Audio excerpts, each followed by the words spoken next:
Hey, John here from John's Do It Yourself. Real quick, before we start this project, I just wanted to put out there that this is not my design. I was actually shown a picture of somebody else's shadow box.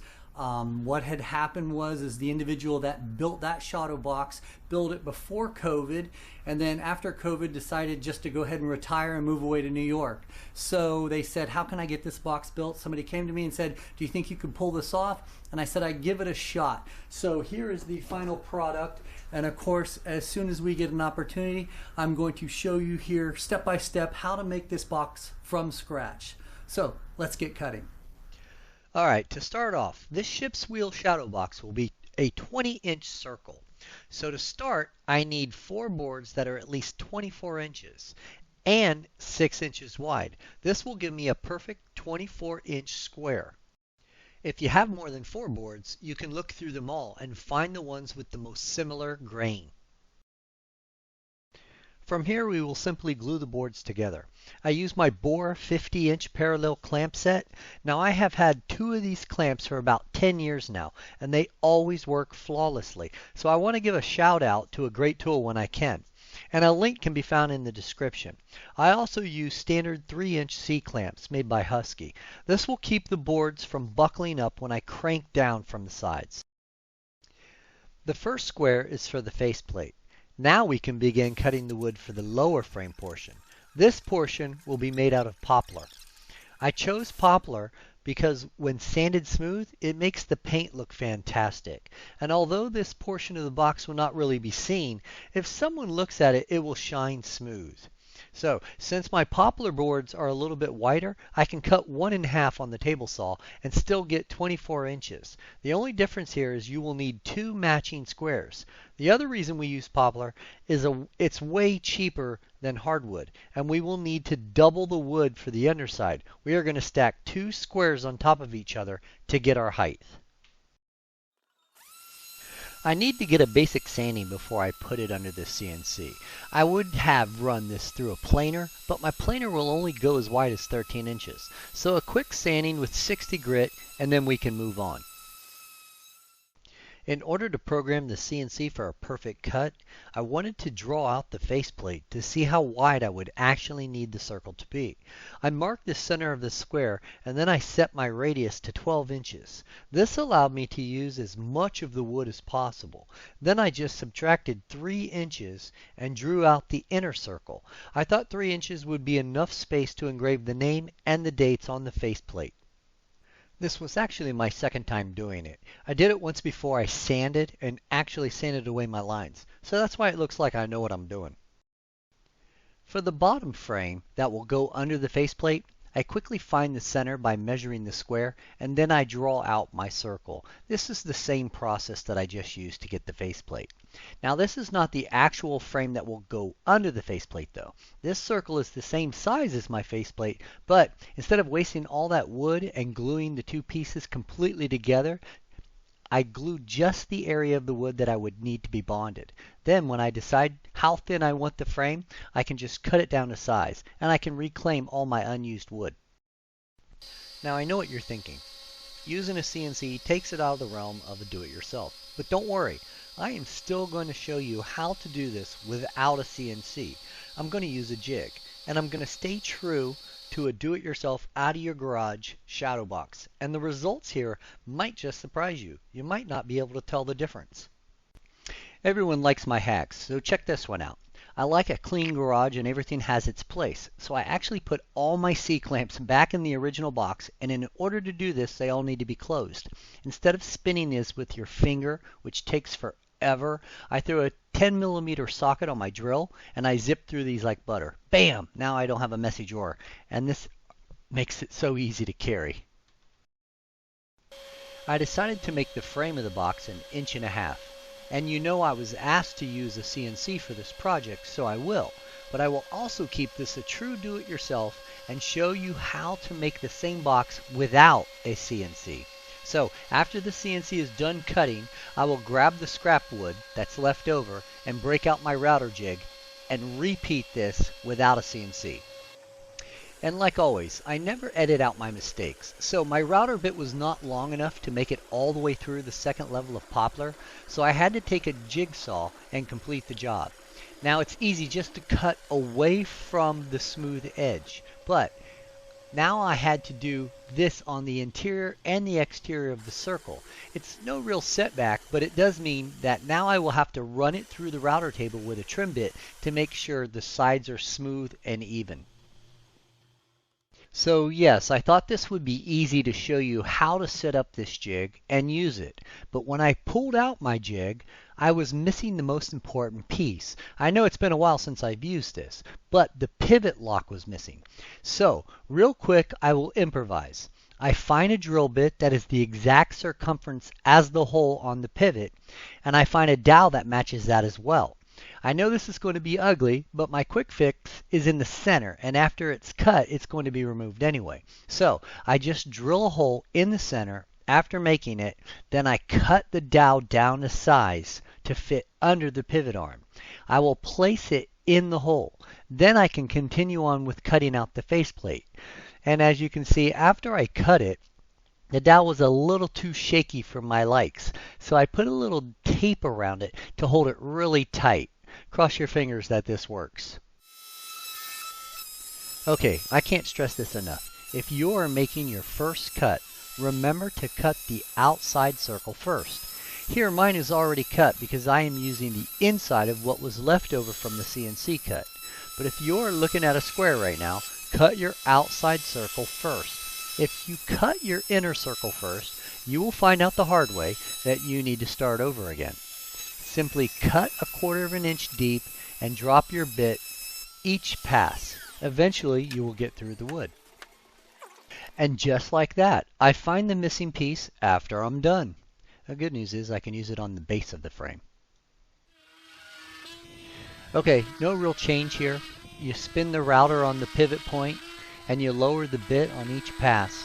And again, don't forget to cut the outside edge first. If you forget that, again, you'll be starting over.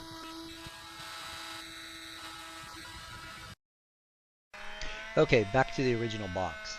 The base needed to be trimmed because my CNC could not cut all the way through both layers, and I had to finish it with a jigsaw. So, putting my trim bit on my router, I quickly trimmed both the inside and the outside of this circle. This made the entire base smooth and flush. If you have watched any of my other shadow box videos, you know what I'm doing here. I am setting the depth of my backplate rabbet cut. I will actually make 2 passes so it doesn't look like I'm going that deep on the first one. The first one will be half the depth of the backplate, and the second one will be slightly deeper. No need to try and do all this in one pass. So take your time because it's costly if you make a mistake at this point. So here is my second pass. Remember to go in the correct direction. When you don't have a fence up, this can get confusing quick, so pay attention to the feed direction. And as you can see, this was my second pass. Before you move on, use your scrap piece to check the depth around the back of the box to make sure you'll have no issues. Now before you move on to cut the glass rabbet, you need to make sure that the face of the frame is relatively smooth. So with some 60 grit sandpaper, make sure all the joints are flush. Use the same process here and use a scrap piece of plexiglass to set your rabbet depth. Remember to give yourself a little wiggle room here. You might need it later. Now grab some of that leftover frame wood and cut it as wide as you can. You're going to need a lot here. What we're going to do is we're going to start building the ensign housing. So this frame is going to be a little bit different than the other ones because we're going to need a full triangle to get the flag in. So go ahead and cut as much wood as you can spare all the way across.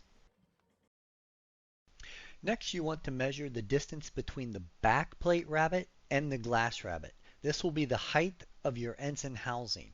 I use a flat piece to go into the back groove. That way I know that I'm pretty much even. But if you turn the circle on its side, you can get the same measurement just looking at the groove to groove. Now, with that measurement, set your table saw fence to cut your piece. Now, run your piece on its side The reason for this is we are still going to cut this piece in half and basically cut out the glue that has bonded it together. This way each part of the ensign housing is back to one solid piece and not two pieces joined together. Now just flip the piece on its side so you can see the two distinct pieces of wood and cut right down the center. Remember earlier that I had only glued the part of the base that needed to connect? Well, you can see that while I'm cutting, I cleared the glue and the pieces eventually came apart while cutting. But make sure to run the outside piece back through one more time to ensure that both pieces are exactly the same width. Next, we are going to cut the 45-degree angles so you can join the two pieces back together at the tip. I lay them out to make sure a 45-degree angle will actually work and look good. Make sure that your pieces are long enough that they reach the center of the box and extend beyond the perimeter before you cut them. So with a little wood glue and some staples, I join the pieces at the tip. Now understand that these have been trimmed down to be more manageable, but I have yet to cut them to be the exact size that will align the tip into the center of the box. We will do that at a later time. So once the glue sets, then you can go and do your sanding.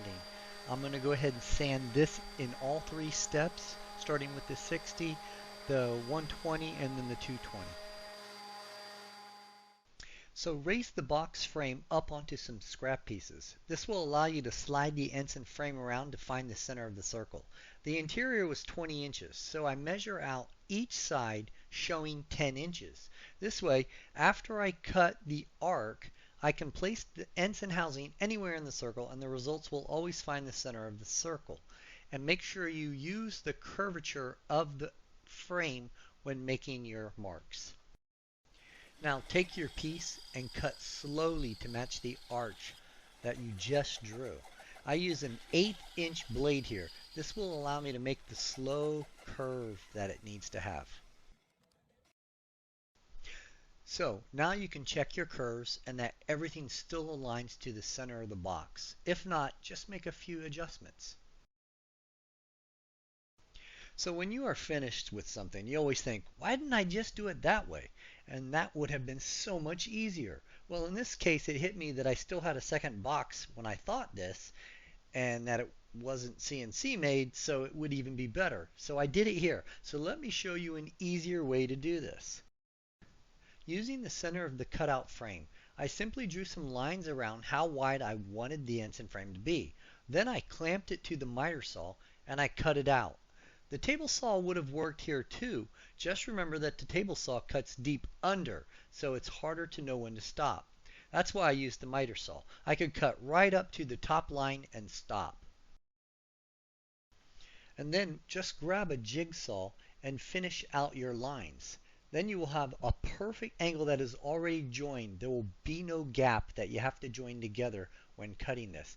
And on the edges where you need to cut the angles for your arches, they are already perfectly the exact same as the inside or the interior of the box. Now back to the full-size box. On the underside, I will put some pocket holes with a pocket jig. This is how I will join the ensign housing to the frame. Place a little wood glue on the ends of your housing. Make sure that you have some scrap wood in the rabbet so you are flush with the rabbet lip, and then screw in your ensign housing frame. Now, if done correctly, your ensign housing should not be in contact with anything but the sides of the frame. Since the ensign housing was much smaller on the second box, I will attach it through the side of the frame. I start by drilling a pilot hole on the side of the box. Make sure your housing is in alignment with the top of your handles if you have already drilled those out, like I have in my second box. Then you will need to drill a countersink hole to hide the top of the screw. Make sure the drill bit is as wide as the head of the screw. Then add a little glue and set your piece in place. Next we need to place some countersink holes so that we can attach the frame to the faceplate. Before we do this, this is very important to understand your depths. You don't want a screw to go all the way through and ruin your faceplate. So I am going to place a collar on a drill bit to create the depth of the pocket. Having the scrap pieces from your cuts helps immensely. If I drill to the first layer of the frame and the head of the screw stops there, then I will get good depth into the faceplate without the screw going all the way through. And just as a safety measure, I will check how deep the letters are on the faceplate and make sure that I will be safe there as well. But it's easier just to avoid drilling your holes behind any lettering. And once you have your depth set, you can simply just drill out your holes. Now you probably won't need more than 4, so probably it's better to be less. Even 3 would be better. Now we can cut out the back plate. For the commissioned box, I will still use the CNC. But for you do-it-yourselfers following along, I will do it like I always do and lay the frame down and trace out the back plate and then cut it out with a jigsaw or a bandsaw. You have seen me do this plenty of times in other videos for other shadow boxes. Now if you want, you can use the jig to cut this back plate out as well. The pivot only requires a small brad to hold it in place when using the proper pivot holder, that is. And that will be on the back side of the box, so no one will ever see it, so you can probably get away with that. But when it comes to the plexiglass, you're going to have to show your skills and use a bandsaw or a jigsaw. Other than that, use your CNC if you got one. So if you are a subscriber, you know I glue 2 pieces of foam board together to get my 1/2 inch, because I'm cheap. And here I show you that nothing's changed. So because I already had the CNC set up to cut out the back plate, and the back plate and the plexiglass are identical due to their rabbet size being the same, I go ahead and use my CNC again for the commissioned box. Now believe it or not, this is actually the first time I have ever cut out plexiglass with a CNC. I usually always use the bandsaw or a jigsaw. I used tabs when cutting the plexiglass to keep it from getting damaged in case it moved. So this is just an extra step I had to do to cut out the tabs and release the circle. Just take a jigsaw and quickly cut through the tabs. After I check that the plexiglass fits nicely, there is only one more layer of this box that has to be made, and that is the display board. So let's get busy on that. Okay, not a lot of changes. And this seems to be my tried and true method for creating a display board. Okay, here it goes. So let's get through this fast. I will do the same process on both boxes. So if you're looking up in the left-hand corner, that's the non-CNC box. I'm doing them at the same time. So use the inside of the base frame to trace out your display board, and then check your fit. Now remember to do the felt test that I have shown you in other videos to make sure that you have a snug fit and that it's not too tight, because you don't have to make any changes to your foam or display board after you've already felted it. So then cut your felt to fit, and then place a thin layer of Elmer's glue down and spread it out thin so there is no clumping and no bleeding through the felt. Okay, and then spread out your felt so it's smooth. And then make sure your hands are clean before you do this, because I've been known to ruin my felt. And then flip it over and then make your relief cuts. This will help it fit the contour of the circle much better. And then get out your duct tape, and if you're like me, find the matching duct tape color, because I do have a variety, and then pull each flap over and attach it to the back side. And before you know it, you'll be done. Now grab your base frame again and use a Sharpie and some scrap plexiglass to cut out your flag support. Now this can be really anything thin. You can use some of your leftover back plate or a bit of thin birch plywood. Anything see-through really works the best, because when you go to align your stars or your stripes, being able to see through the material will help you align your colors perfectly. After you trace out your perimeter, just take it to the bandsaw and cut it. Now again, you can cut these straight lines on a table saw, a miter saw, or even with a jigsaw. You don't actually have to have a bandsaw to do this step. Okay, so for this box, I'm going to go half and half. Half stars, half stripes. So I will place the flag support right down the center, getting a good spot for the display of as many stars as I can while keeping them balanced from the bottom point. And then I will make sure I start off with one full color, and in this case white. I tape up the back and then check my fit. Remember that the top part of the flag does not have to be perfect on the arch because the faceplate will cover any irregularities. I designed the lightning bolt and the arrow to be cut on the CNC, but after all was said and done, I decided to do these by hand because my hand-drawn and cut bolt and arrow came out much better. So I will show you this later because in the end, this set was not used. Shifting gears here, and now entering into uncharted waters. See how I managed to get that nautical transition in there? So having never built a box like this, I needed to figure out how to make the Helm's handles. I needed to take a quick measurement of how much of the peg would be behind the faceplate. So I start by making sure the faceplate is perfectly centered.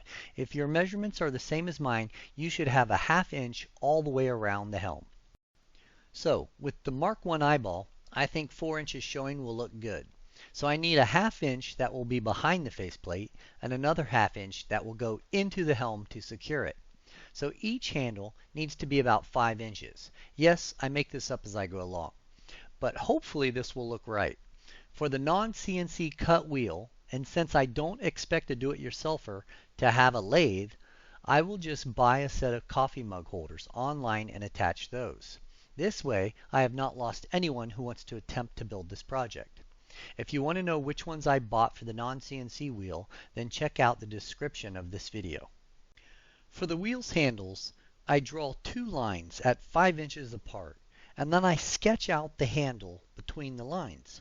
I attempt to make them fancy, and remember that I don't have to draw both sides of this because this will be circular and only one side will be the same all the way around. So that's what happens when you get to create something on a lathe. This is also so I can build a template for my replicator that I will place on my lathe and make 8 identical handles. So after I'm done with my sketch, I scan it into Photoshop and clean it up a bit. Then I transfer it to Lightburn and pull out my laser and take out a small piece of birch and just cut out the template. With my template in place, I simply cut 8 identical pieces on the lathe. I take a pair of calipers and I get the exact width of a spade bit that I will be using to make the holes on the side of the frame. This will ensure all of my ends will fit nicely and snug in the box. And I apologize for the crappy footage here. I am a one-man show. No one filming and no one editing but me. Before I take each one off the lathe, I go ahead and sand them down now. I'll take them all the way from 100 all the way up to 800 grit sandpaper. This way I can use some grain filler and make sure they're super smooth before I apply any kind of polyurethane. After each one is cut and sanded, I cut them free from the top and the bottom of the rest of the wood. And if you look closely, I actually cut 9. Yes, I did this on purpose because if you are a subscriber, then you know I am bound to screw up at least one of them, so this will give me a safety net. Before I drill my holes for the handles, I will mark the frame and then lay them out to make sure they all are aesthetically pleasing. They might be perfectly aligned when you make your marks, but still not look right based on the ends and housing. So I will check that all looks good before I put any holes in this frame. After I have my vertical alignment, I also spin the frame around to make sure I have all of the holes even with the horizontal alignment. If one is too far back or not far back enough to clear the faceplate, we might have problems. Next, I check the depth of each handle's plug and I mark the spade bit or the actual drill bit with some painter's tape to make sure I don't go in too deep. With the regular drill bit, I can actually use a drill bit stop. I don't need painter's tape, but this is just to show in case you don't have one. I use the grit on my cutting mat to make sure I am aligned straight. It is very important to make sure your holes are drilled level and straight, or it will be very noticeable when your handles are slightly angled when you're finished. I am now going to finish out the handles. If I did not mention this before, these handles were made out of red oak. And hard oak is very porous, even when sanded very fine. So I will start with some sand sealer here and take each one and just apply it to each one and let dry. Once they are dry, I will go back and hand turn and brush on the polyurethane. After all 8 are done, they will be ready to install. And that is as simple as putting some glue in the holes and just pushing in each one. I mentioned earlier that I was not pleased with the way the CNC cut arrow and lightning bolt came out, so I decided to do them by hand. So I quickly sketched out a new set, traced over them with a Sharpie, and then took a jigsaw and just cut them out. Take your time cutting them out with a jigsaw. Some of the pieces are really small and you don't want to break them at this point. I've already done this once. After I cut them out, I took them to the sanding table. Now I used a detail sander here and made all of the edges slightly beveled. For the quills on the back of the arrow, I took some real time to really giving them some depth. After they are all sanded and ready to go, lay them out over the shadow box and align them with the ensign housing. With a pencil, draw lines across the arrow onto the bolt so you know exactly how these two pieces will fit together. Then run them across the table saw and take out half of the top center of the bolt between the lines you just drew. Now repeat that to the underside of the arrow. They should lock together like a glove. I am going to drill a hole through the bolt and countersink the top so the arrow can lay flush over the top of it. We will screw the bolt into the point of the ensign housing and then glue the arrow down to the bolt. Remember to put the wide pilot hole in your plexiglass so you don't crack it when you're screwing it in. Now we need to attach the display board to the back plate. So just like in all my other videos, place your frame in position onto the back plate, throw down some wood glue, place your display in the frame, and then pull up the frame and weigh it down so you can get good contact all the way around it.